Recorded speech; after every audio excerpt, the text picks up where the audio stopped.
Hi friends, சுட்டு milli சுடரே இனி வரப்போகிற எபிசோட்ஸ்க்கான ப்ரோமோ தான் இந்த வீடியோவில் பார்க்க போகிறோம். வாங்க ஃப்ரெண்ட்ஸ் பார்க்கலாம். முதல்ல சுடர் பண்ண விஷயத்தினால ஸ்கூலுக்கு அவங்க போனாலே அவங்க கூட யாருமே பேசுறது கிடையாது, அவங்கள யாருமே ஃப்ரெண்ட்ஸ் ஆக்குறது கிடையாது. அவங்க ரொம்பவே வருத்தப்பட்டாங்க. மகேஷ் மட்டும்தான் எல்லா இடத்துலையுமே தருண் மாதிரி கூடவே இருந்தாங்க. இப்போது மெல்ல மெல்ல எல்லாரும் புரிஞ்சுக்க ஆரம்பிச்சிட்டாங்க. அடுத்து இன்னைக்கு மகேஷ்க்கு பர்த்டே, நீங்கள் எல்லாரும் வந்துடணும் அப்படின்னு கூப்பிடுறாங்க.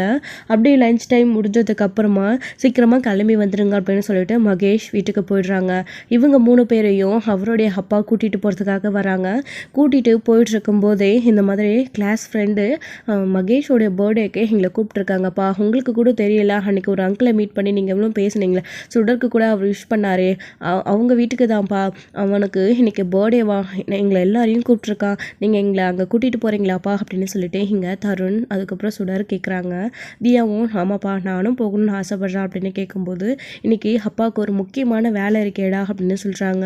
அப்பா ப்ளீஸ்ப்பா எப்படியாச்சும் போய் ஆகணும், ஸ்கூல்லேருந்து வீட்டுக்கு போன உடனே நேராக பர்த்டே பார்ட்டிக்கு தான் எங்களை வர சொல்லி இன்வைட் பண்ணிகிட்ருக்கான், ப்ளீஸ்ப்பா அவன் அவ்வளோ தூரம் கூப்பிட்ருக்கான், எங்களுக்கும் போகணுன்னு ஆசையாக இருக்குது அப்படின்னு கேட்ட உடனே, எனக்கு வேலை இருக்குடா, ஆனால் வா நான் வீட்டில் போயிட்டு அம்மா கிட்ட சொல்கிறேன், உங்களை அம்மாவை கூட்டிகிட்டு போக சொல்கிறேன் அப்படின்னு சொல்கிறாங்க.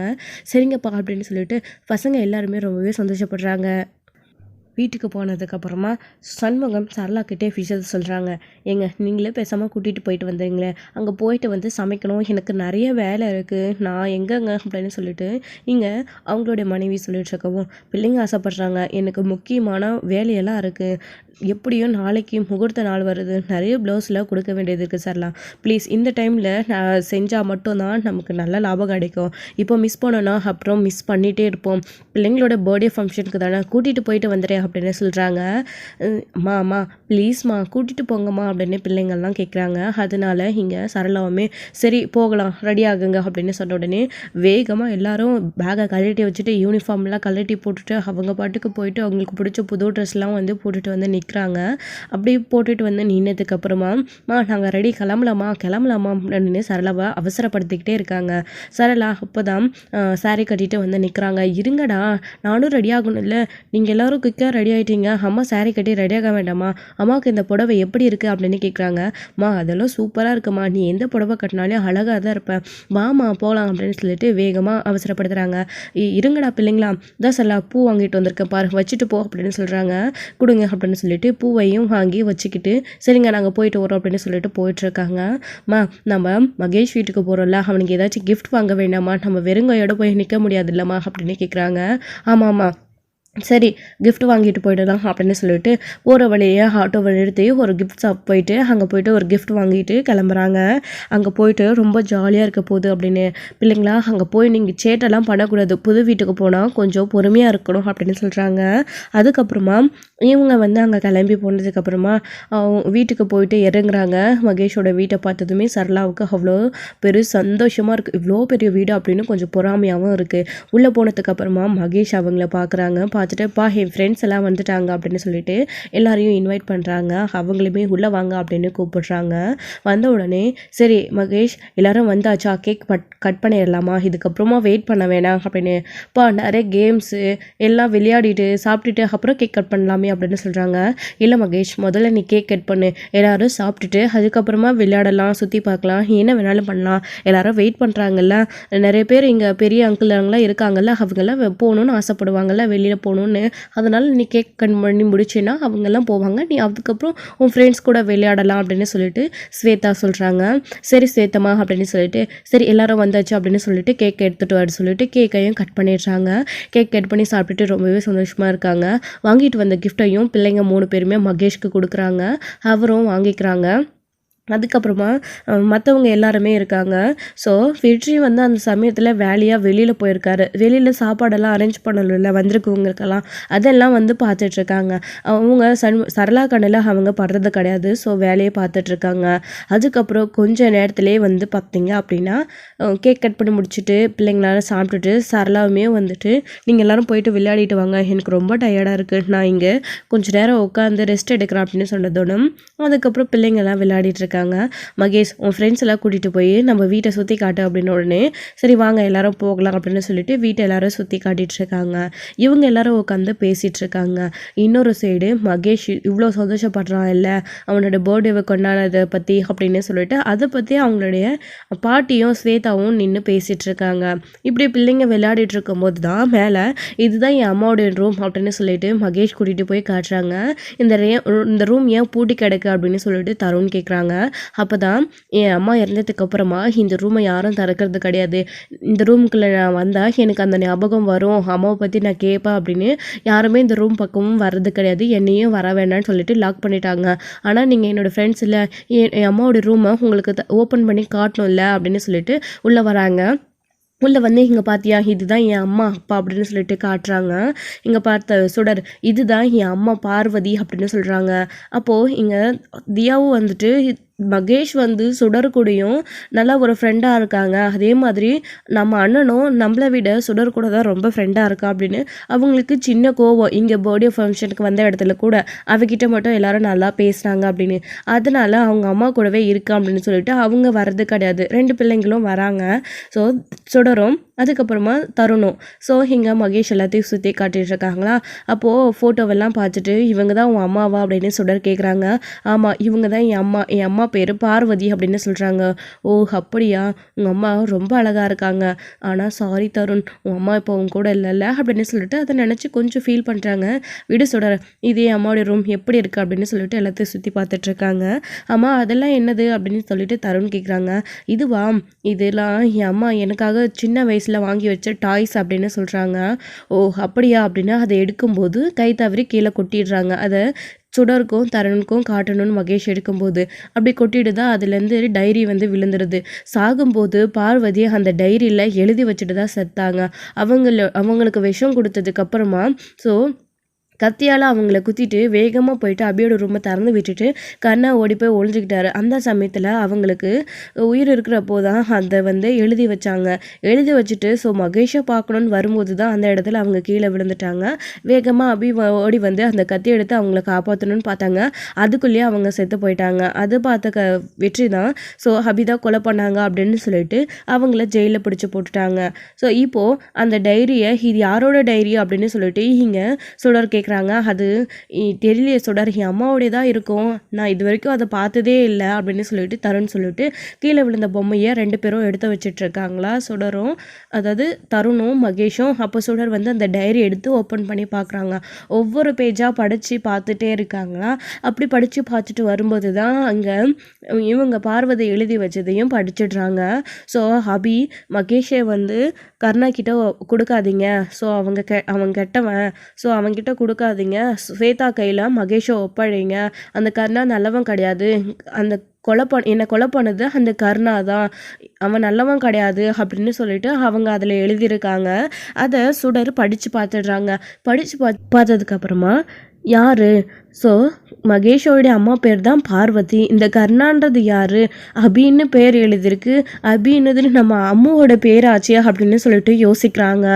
அதுக்கப்புறமா யோசிச்சதுக்கப்புறமா மகேஷ்கிட்டயே கேட்குறாங்க கர்ணான்றது யார் அப்படின்னு. என்ன இப்படி கேட்குற சுடர், மகேஷோடைய அப்பா பேர் தான் கர்ணா, உனக்கு தெரியாதா அப்படின்னு. இல்லை அங்கிள் பேர் எனக்கு தெரியாது அப்படின்னு சொல்கிறாங்க. ஏன் எதுக்கு கேட்குற இப்போ அப்படின்னு மகேஷ் கேட்கும்போது இல்லை அப்போ உன் அப்பா நல்லவர் கிடையாதா கெட்டவரா அப்படின்னு கேட்குறாங்க. சுடர் என்ன சொல்கிற நீ, என்ன அவங்கிட்டயே அவன் டேடியை பற்றி இப்படி பேசுகிற சுடர், உனக்கு என்ன ஆச்சு அப்படின்னு கேட்கவும் நானாக எதுவும் கேட்கல தருண், இங்கே பாரு இந்த டைரியில் அப்படி தான் எழுதியிருக்கு, நான் இதை படித்தேன், உன்னோட டேடி நல்லவர் கிடையாது, உன்னோட டேடி கெட்டவர்னு சொல்லிட்டு உங்கள் மம்மியே இந்த டைரியில் எழுதியிருக்காங்க, அதனால தான் கேட்டேன். இங்கே பாரு ஸ்வேதான்றது யார், உன்னுடைய சித்தி தானே, நீ அவங்கள வரும்போது இன்ட்ரடியூஸ் பண்ணி வச்சல, அவங்கக்கிட்ட உன்னை கொடுக்க சொல்லி இதில் எழுதியிருக்காங்க, என் அம்மா பேர் தான் அபி, ஆனால் இதில் ஏன் அபின்னு எழுதியிருக்குன்னு எனக்கு ஒன்றும் புரியலை. அபி மகேஷை ஸ்வேதா கிட்ட ஒப்படைக்க சொல்லி இதில் உன் அம்மா எழுதியிருக்காங்க, என்ன மகேஷ் இது அப்படின்னு கேட்கும்போது அதை வாங்கி மகேஷும் பார்த்துட்டு அவருக்குமே ஒரே கன்ஃபியூஷன்.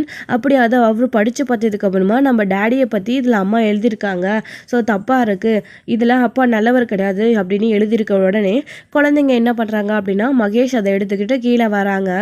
எங்கே எடுத்துகிட்டு போகிற மகேஷ் அப்படின்னு சுடர் கேட்குறாங்க. சுடர் நீ வா கீழே போகலாம் அப்படின்னு சொல்லிட்டு கீழே எடுத்துகிட்டு வராங்க.